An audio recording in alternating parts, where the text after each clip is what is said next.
Hello and welcome. Today we're going to be talking about World War I, also known as the war to end all wars. Except, of course, World War II, the Cold War, Vietnam, the War on Terror, Call of Duty World at War, and Star Wars. Nationalism during this time often led to hatred among neighboring countries, because everyone was trying to see who could wave the biggest flag. Germans thought Germany was the bee's knees and everyone else was trash, while Great Britain, on the other hand, thought they were the bestest and the Germans could eat it. Needless to say, the countries of Europe didn't get along too well in the sandbox. Not everybody hated everybody, though. The alliance system formed partnerships with several countries. France, Britain, and Russia as the allies, Germany, Austria, Hungary, and Italy formed the Triple Alliance. Later on, the Ottoman Empire joined the band and changed the name to Central Powers. The alliance system made it so when one country got into a conflict with another, it would bring in other countries into the fray. Essentially, a dispute over the last parking spot at Disneyland could result in the death of over 8.5 million people. Which is exactly what happened. In 1914, the Archduke Franz Ferdinand, heir to the Austrian throne, gets assassinated in Sarajevo, Bosnia. Austria is pretty upset at Serbia because one of their nationalists, Gavrilo Princip, kills the Archduke. So they decide to settle this the only way anything ever gets settled in Europe, with war. Seriously, guys, you can't bump into someone in the street without being ready to have a tank at your doorstep the next morning.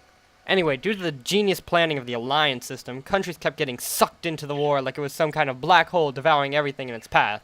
Thus, World War II Part 1 begins. The Germans decided to invade France, because it's France, following the Schlieffen Plan, which would tear through Belgium on its way to France, then take down Russia. War. It's just that easy. Now let's talk about trench warfare, aka the reason why you never see any World War I video games, because it's boring and stupid. Soldiers were stuck in holes dug out of the ground called trenches. They were stuck in deadlock because it just so happened they were all allergic to machine guns. The space between the trenches was called no man's land, which coincidentally is the same name as the romantic novel section of the library.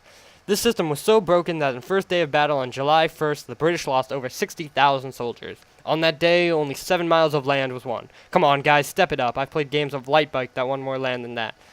Needless to say, trench warfare was about as effective as those wristbands people wear because they think it'll help their balance. While all this was going on, America was doing its best not to get involved, but was obligated to anyway. President Woodrow Wilson thought that as long as American trade was left unhindered, there should be no reason for Americans to get involved. He also implemented economic fairness, where Americans could trade with both sides. But Britain decided it was going to take all the goodies brought over from the old US of A by blockading the German ports, to which Germany replied with a frowny face and a sigh of disapproval. Also, unrestricted submarine warfare. The Germans sent out U-boats, eventually forcing America to get involved after they sunk the Lusitania, killing 128 Americans on board. Way to upset the guys trying to give you things. But Woodrow was a cool guy about the whole affair and was willing to let it slide as the Lusitania wasn't an American ship. The Germans agreed to change tactics by having their U-boats equipped with external guns and would surface to attacks, they said with their fingers crossed behind their backs, as instead opting to just flat out pay for whatever American stuff they broke, following Chapter 12 of The Art of War, if you break it, you buy it. The war also brought out brand new technologies, such as powerful tanks, airplanes, and machine guns. Emphasis on the machine guns because they were one of the main reasons that everyone was afraid to leave their trenches. Another factor being shelling, coining the term shell shock, as soldiers sat there waiting to be blown up. The war officially was over on June 19, 1919, with the signing of the Treaty of Versailles. This treaty ended the fighting and essentially pinned all the blame for the whole fiasco on Germany, and also giving it a very long time out in the shame corner.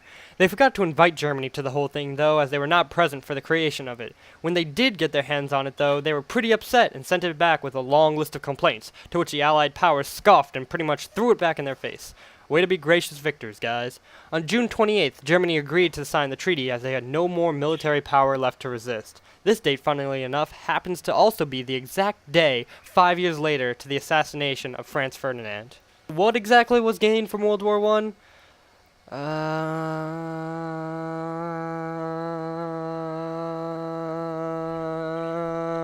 Absolutely nothing, except the loss of countless lives of both soldiers and civilians, and of course the Treaty of Versailles' destruction of the German economy, which would eventually lead to the groundwork for World War II.